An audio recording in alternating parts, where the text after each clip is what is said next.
चलिए बस स्टार्ट करते हैं। हम काफ़ी देर इंतज़ार कर लीजिए।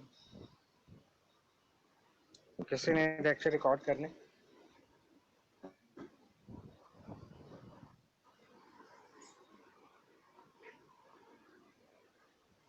नेक्स्ट चैप्टर हम स्टार्ट करेंगे आज। स्क्रीन शेयर हो रही है आपके साथ?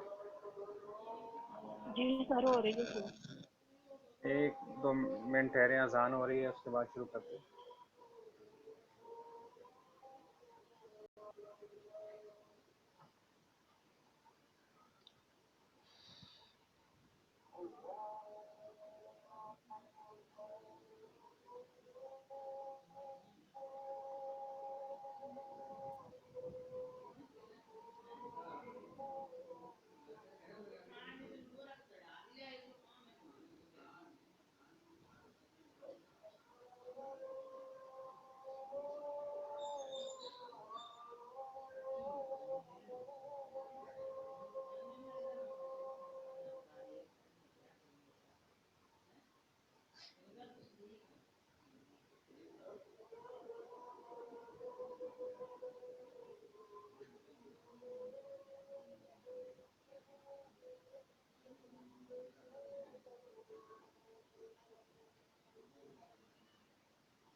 जी बिस्मिल्लाहिर्रहमानिर्रहीम।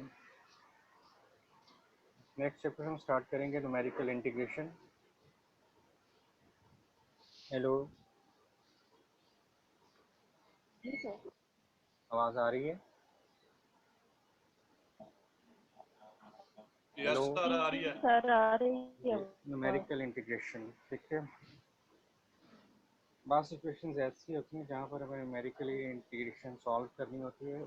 इंटीग्रल या तो मुश्किल होता है या फिर उसका पॉसिबल नहीं होता, या इंफॉर्मेशन ऐसे गिवन होती है कि हम उसको, जो इंफॉर्मेशन पहले में हासिल है इंटीग्रेशन के बारे में, उस इंफॉर्मेशन से हम इंटीग्रेशन कर नहीं पाते, तो हमें न्यूमेरिकल इंटीग्रेशन का सहारा लेना पड़ता है। ये कुछ डिस्कशन स्कीम ही है यहाँ पर जो मैंने अभी आपको बताई हैं। ठीक है, यहाँ से आप लोग देख सकते हैं। ठीक है, ये जैसे कि यहाँ पर पहले पॉइंट में बताया है कि हमें कुछ ऐसा डाटा गिवन होता है जो जिसको हम पहले वाली टेक्निक से इंटीग्रेट नहीं कर सकते। ठीक है, हमें मुख्य पॉइंट्स पर फंक्शन की वैल्यूज़ गिवन होती हैं। ठीक है, तो इस तरह का डाटा आपके पास होता है, तो आप उसको इंटीग्रेट करना चाहते हैं। तो किसी डाटा को इंटीग्रेट करना तो हमने पहले कहीं नहीं सीखा। जब तक आपके पास फंक्शन नहीं है तो आप इंटीग्रेशन नहीं कर सकते। ठीक है ना। बाज़ औक़ात ऐसा होता है कि इंटीग्रेंट मतलब वो फंक्शन जिसको हम इंटीग्रेट करना चाहते हैं वो इस किस्म का होता है कि उसको इंटीग्रेट नहीं किया जा सकता। जैसा कि ये एक एग्जांपल दी हुई है, इसको इंटीग्रेट नहीं किया जा सकता। ठीक है, तो ऐसे सूरत में हमें ये न्यूमेरिकल इंटीग्रेशन की ज़रूरत पड़ती है। क्लियर? ठीक है, जी सर। ये चीज़ आप लोगों ने पहले पढ़ी हुई है। इंटीग्रेशन एक्चुअली एक सम है। ठीक है, इन्फिनिट सम है। तो इस चीज़ को हम बाय डेफिनेशन इंटीग्रेशन कहते हैं। ठीक है, इस सम का नाम इंटीग्रेशन है। ठीक है, जिसको हम इस तरीके से लिख लेते हैं सिंबॉलिकली। ये आपको पता है ना, बीएससी में आप लोगों ने पढ़ा हुआ है। बीएससी में पढ़ा था आपने chapter number 5 S M Yusuf की बुक में। ठीक है, बहरहाल ये कोई ज़रूरी नहीं है आपको पता होना, ये जस्ट फॉर द इंफॉर्मेशन है। तो हम अपना मेन टॉपिक स्टार्ट करते हैं। न्यूटन कोट्स क्वाड्रेचर फार्मूला, ये एक जर्नल फार्मूला है इंटीग्रेशन का, न्यूमेरिकल इंटीग्रेशन का। इस फार्मूले को हम ड्राइव करेंगे और इसकी मदद से बाकी तमाम फार्मूलाज हम ड्राइव करेंगे, जिसकी मदद से हम क्वेश्चन सॉल्व करेंगे। ये हमारे पास एक डेफिनेट इंटीग्रल है। इंटीग्रल का डेफिनेट होना ज़रूरी है। इनडेफिनेट इंटीग्रल्स की न्यूमेरिकल इंटीग्रेशन पॉसिबल नहीं है। तो ये जो 2.1 आपको इक्वेशन नज़र आ रही है, ये एक आपके पास डेफिनेट इंटीग्रल है। ठीक है, क्वेश्चन हमें ये गिवन है कि आपने इसको न्यूमेरिकली इंटीग्रेट करना होता है। हम क्या करते हैं, इस इंटरवल को, इंटरवल ए बी को n इक्वल पार्ट्स में डिवाइड कर देते हैं। ठीक है, क्या करते हैं, हेलो, जी सर एन इक्वल पार्ट में हम इसे n डिवाइड कर इक्वल पार्ट्स में डाटा डिवाइड लेते कर देते हैं। ठीक है, इस तरीके से कि पहले पॉइंट ए को हम x नॉट का नाम दे देते हैं, जबकि दूसरा पॉइंट जो a प्लस एच है, h वो इक्वी स्पेस्ड डाटा हासिल करने के लिए इंटरवल लेंथ है। तो अगला पॉइंट x1 है जो कि a x nought plus H है। x2 जो है वो x नॉट प्लस 2h है। इसी तरीके से अगर इस प्रोसेस को हम कंटिन्यू रखें तो xn जो है वो x nought plus n h है। देखें, अगर 1h है, 1 है, x1 है तो यहाँ पर 1h है, 2 है यहाँ पे 2h है। अगर xn होगा तो यहाँ पर nh हो जाएगा। तो ये आखिरी पॉइंट है इंटरवल का। तो इंटरवल का आखिरी पॉइंट हमें पता है b है। तो x nought plus n h जो है वो एक्चुअली b है। क्लियर? ठीक है, जी सर। और हमने जी यहाँ पर बताया है कि फंक्शन एफ ऑफ एक्स की जो वैल्यूज़ हैं Y naught, Y one, Y two, Y N जो है वो किन पॉइंट्स पर हैं, X naught, X one, X two up to x N. Clear? जी ठीक है, सर। तो इस पार्टीशन के बाद हम इक्वेशन नंबर 1 को, इक्वेशन नंबर 2.1 को लिख सकते हैं इस अंदाज में।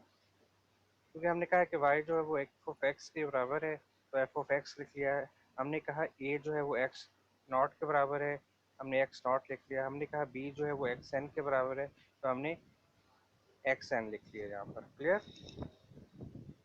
Yes sir. और जी एक्स सर। एन क्या है, x nought plus n h है। क्लियर? ठीक है, हाँ जी सर। अब यहाँ तक तो हमने क्या काम किया है, हमने इंटरवल ए बी की पार्टीशन की है एन इक्वल पार्ट्स में। यहाँ तक हमने ये काम किया।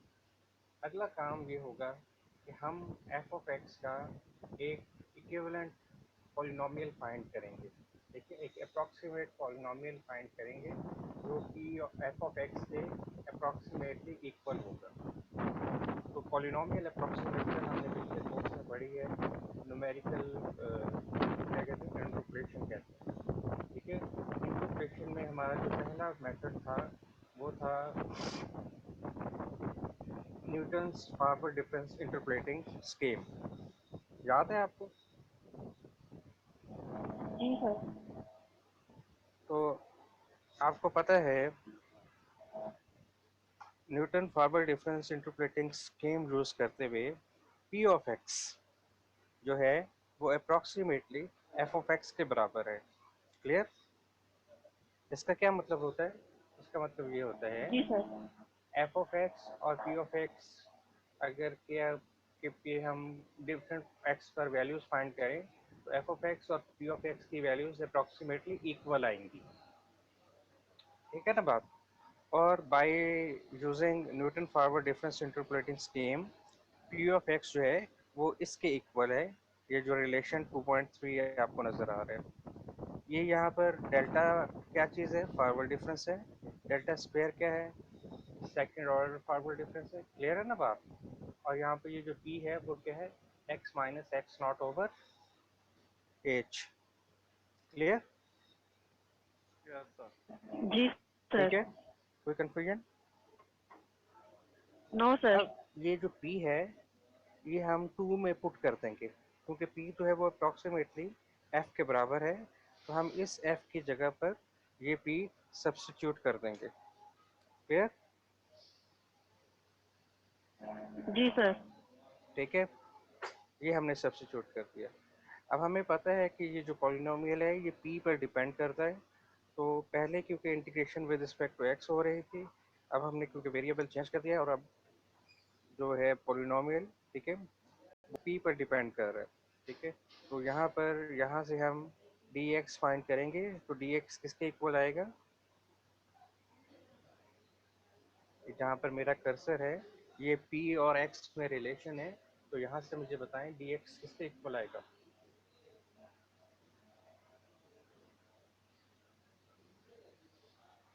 ये बताएं शाबाश।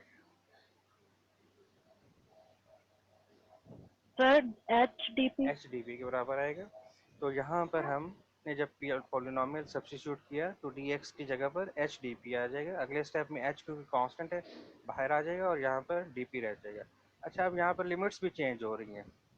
पहले लिमिट्स थी x nought to x n, अब है 0 टू एन। पी और एक्स में ये रिलेशन है तो यहाँ से आप पी की लिमिट्स फाइंड कर सकते हैं। अगर एक्स नॉट यहाँ पर पुट करें तो पी क्या हो जाएगा?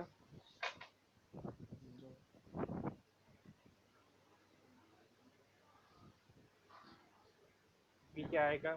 0 हो जाएगा। शाबाश, सर 0। 0 हो जाएगा। तो लोअर लिमिट 0 हो जाएगी। अब अगर x की जगह पर एक्स एन पुट करें तो x n minus x not over h होगा। तो एक्स एन किसके बराबर है? X nought plus n H.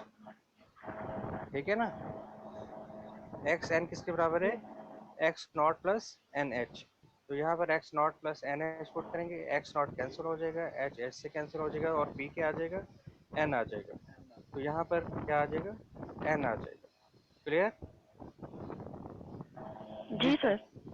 अब इस पॉलिनोमियल को, इस एक्सप्रेशन को हम मज़ीद सिंप्लीफाई करेंगे। ये पी अंदर मल्टीप्लाई हो जाएगा, ये आ जाएगा। इसको सिंप्लीफाई करेंगे, ये आ जाएगा। ठीक है, अब इसको इंटीग्रेट कर देंगे विद रिस्पेक्ट टू पी। तो वाई नॉट की इंटीग्रेशन क्या हो जाएगी? पी वाई नॉट, इधर पी स्क्वेयर बाई 2, इसकी इसी तरीके से, और यहाँ पर ये इंटीग्रेशन हो जाएगी। क्लियर? Yes sir. जी सर। और लिमिट्स कहाँ से कहाँ तक होंगी?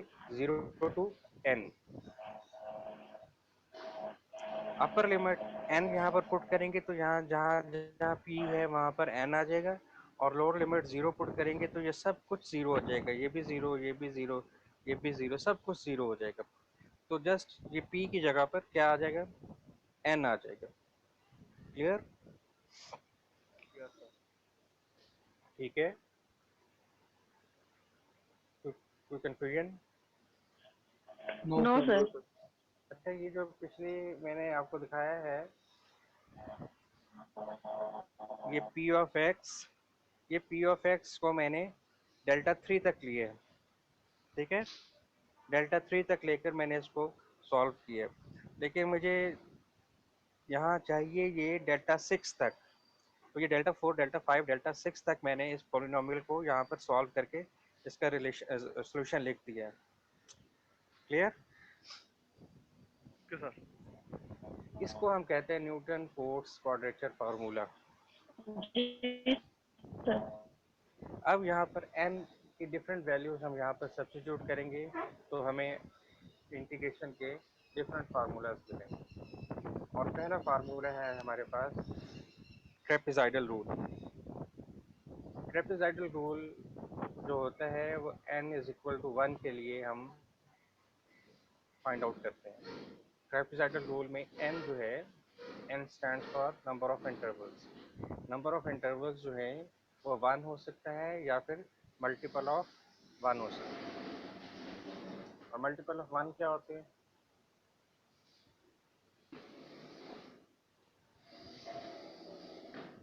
मल्टीपल ऑफ 1 बताएं मुझे क्या है?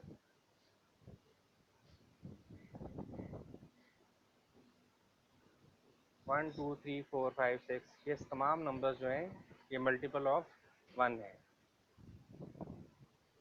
ठीक है। इसका मतलब है कि यहाँ पर n ट्रेपेजॉइडल रूल में कुछ भी हो सकता है, ठीक है।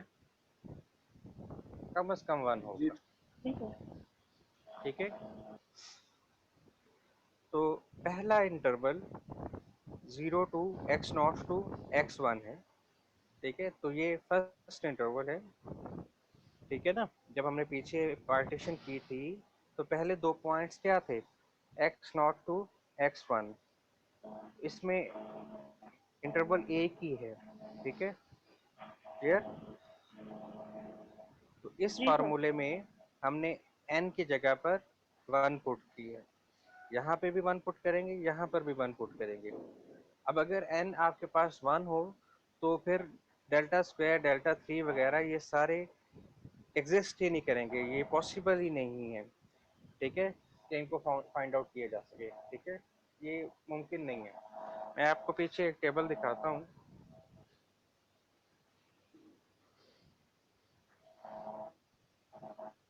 जहाँ से ये बात क्लियर हो जाएगी। ये आपके पास एक टेबल है, x की डिफरेंट वैल्यूज़ के लिए आपके पास f ऑफ x की वैल्यूज़ मौजूद है। और आप यहाँ पर देख सकते हैं कि ये जो डाटा है, ये डाटा एक इक्विस्पेस्ड डाटा है, ठीक है ना। इक्विस्पेस्ड है ये डाटा।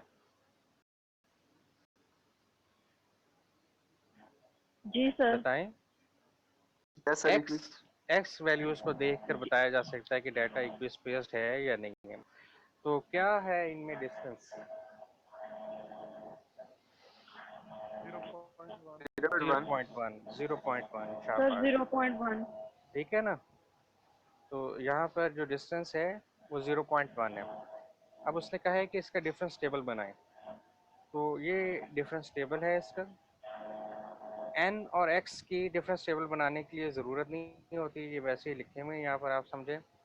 सिर्फ f वैल्यूज़ की हमें ज़रूरत होती है डिफरेंस टेबल बनाने के लिए। कैसे बनाते हैं?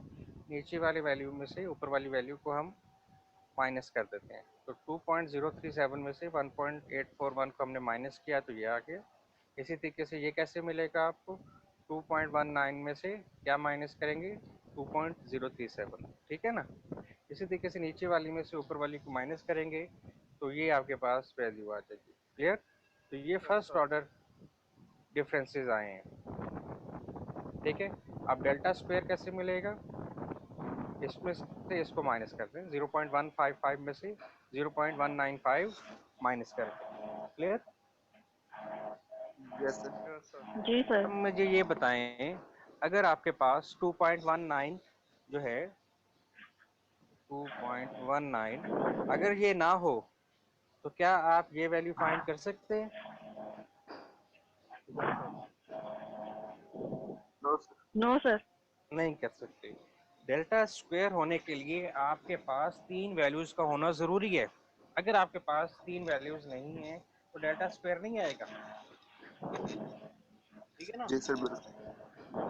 ठीक है, तो जी अगर सर। आपके पास n1 है, एक इंटरवल है, तो एक इंटरवल का मतलब है कि आपके पास 2 पॉइंट है, ठीक है। तो डेल्टा स्क्वायर वहां से नहीं जी फाइंड सर। किया जा सकता, ठीक है, वो पॉसिबल ही नहीं है ये, डेल्टा स्क्वायर नहीं फाइंड किया जा सकता, क्लियर। डेल्टा स्क्वायर जी सर। एग्जिस्ट ही नहीं करेगा, तो ये चीज़ आ जाएगी आपके पास। अब डेल्टा वाई नॉट क्या होता है, y one minus y nought, इसको सिंप्लीफाई करेंगे तो ये चीज़ आ जाएगी आपके पास, क्लियर, ठीक है। जी जी सर। सर। अब नेक्स्ट इंटरवल लेते हैं x1 टू x2, ठीक है। नेक्स्ट इंटरवल जो है x1 टू x2, ठीक है। अब देखिए ऊपर वाला हमने जब इंटरवल लिया था तो x0 से x1 था, ठीक है। तो यहाँ पर y0 y0, अब यहाँ पे लोअर लिमिट क्या है x1, तो यहाँ पर y1 डेल्टा y1 आ जाएगा, क्लियर। अब डेल्टा y1 क्या होता है, y2 माइनस y1, इसको सिंप्लीफाई करेंगे तो ये चीज़ आ जाएगी, क्लियर। जी सर। अब जी यहाँ सर। पर x2 to x3 next interval लिया, यहाँ पर y2 और डेल्टा y2, डेल्टा y2 क्या होता है, y3 minus y2, delta y2 क्या होता है, y3 माइनस y2, इसको देखें ना, डेल्टा y1 क्या होता है, y2 minus y1, delta y0 क्या होता है, y1 माइनस y0, ठीक है।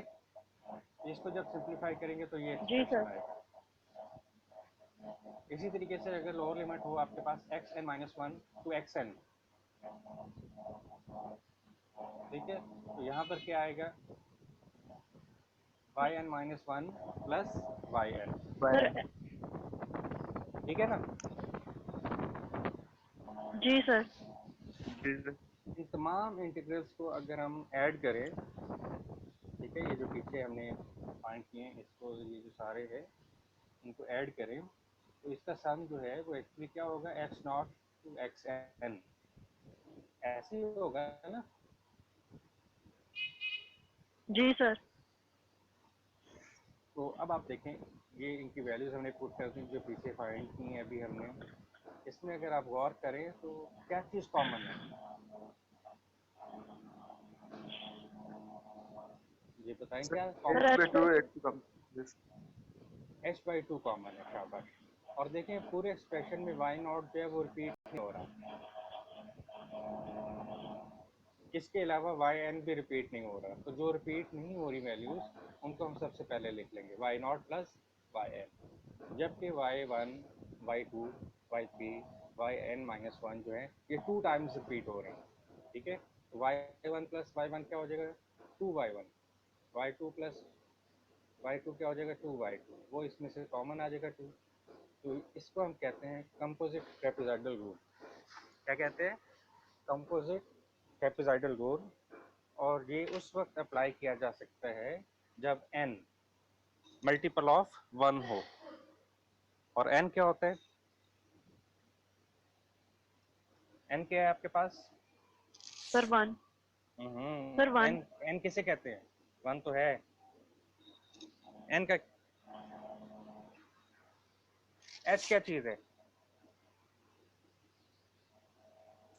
h क्या होता है, सर लेंथ सर होता है। Length step. है ना, लेंथ है, स्टेप साइज है। n क्या चीज़ है, अभी तो बताया था, number of interval, number of sir. Interval, ठीक है। तो n जब आपके पास मल्टीपल ऑफ 1 होगा, ये नहीं मैंने कहा कि n जब 1 होगा, n जब मल्टीपल ऑफ 1 होगा, मतलब n 1 हो सकता है, 2 हो सकता है, 3 हो सकता है, कुछ भी हो सकता है, ठीक है, तब ये फार्मूला अप्लाई किया जा सकता है, ठीक है, सर सर ठीक है। जी सर। अब हम इसकी एक एग्जांपल करते हैं, ये हमारे पास एग्जांपल है, ये डाटा आपको गिवन है, x की ये वैल्यूज हैं, इन पर हमें ये f की वैल्यूज गिवन है, जबकि f नहीं हमें मालूम क्या है, वो कह रहा है कि इसको आप इंटीग्रेट करें। इसको इंटीग्रेट करने के लिए जो हमें इंफॉर्मेशन दी गई है वो x दिया हुआ है x मुख्य पॉइंट्स पर गिवन है और उन पॉइंट्स पर फंक्शन की वैल्यूज गिवन है। ठीक है, कितने पॉइंट आपको गिवन है यहाँ पर? 7। तो अगर पॉइंट 7 हो तो नंबर ऑफ इंटरवल कितने होंगे? 6 6 नज़र भी आ रहा है आपको। ठीक है, और यहाँ पर h क्या है आपके पास? स्टेप साइज क्या है आपके पास? 1 1। सर जैसे कि 1। हमें पता है 2 माइनस 1 1 होता है, 3 माइनस 2 1 है, 4 माइनस 1 3 1 है, 5 माइनस 4 1 है। तो h आपके पास 1 है, n आपके पास 6 है। क्या अगर n 6 हो तो ट्रेपेजॉइडल रूल अप्लाई किया जा सकता है? जी जी सर सर, किया जाएगा। मल्टीपल है जी सर। क्यों? क्योंकि 6 जो है वो मल्टीपल ऑफ 1 है। क्योंकि 6 जो है वो मल्टीपल ऑफ 1 है। शाबाश। तो अगर n आपके पास 6 हो तो ये ट्रेपेजॉइडल रूल है। देखें, ये फार्मूला था, जनरल फार्मूला। n अगर 6 हो तो यहाँ पर y 6 हो जाएगा और यहाँ पर y 5 हो जाएगा। ठीक है, तो ये f0 plus f6 up to f1 to f5 ये सारी चीज़ें आ जाएंगी। यहाँ पर हम वैल्यूज पुट कर देंगे। f0 क्या है? ये है। f6 क्या है? ये वैल्यू है। ठीक है, ये दरमियान वाली सारी वैल्यूज हैं, वो यहाँ पर सब्स्टिट्यूट करेंगे, इनको सिंप्लीफाई करेंगे तो ये आपके पास आंसर आ जाएगा इस इंटीग्रल का। क्लियर? कोई जी कंफ्यूजन? सर। No sir. चलें, बस यहाँ तक ही हम करेंगे। आप बुक में से इसकी प्रैक्टिस करें तो कल इंशाल्लाह अगली क्लास में आगे काम करेंगे। अल्लाह हाफिज़। अल्लाह हाफिज़ सर। अल्लाह हाफिज़ सर।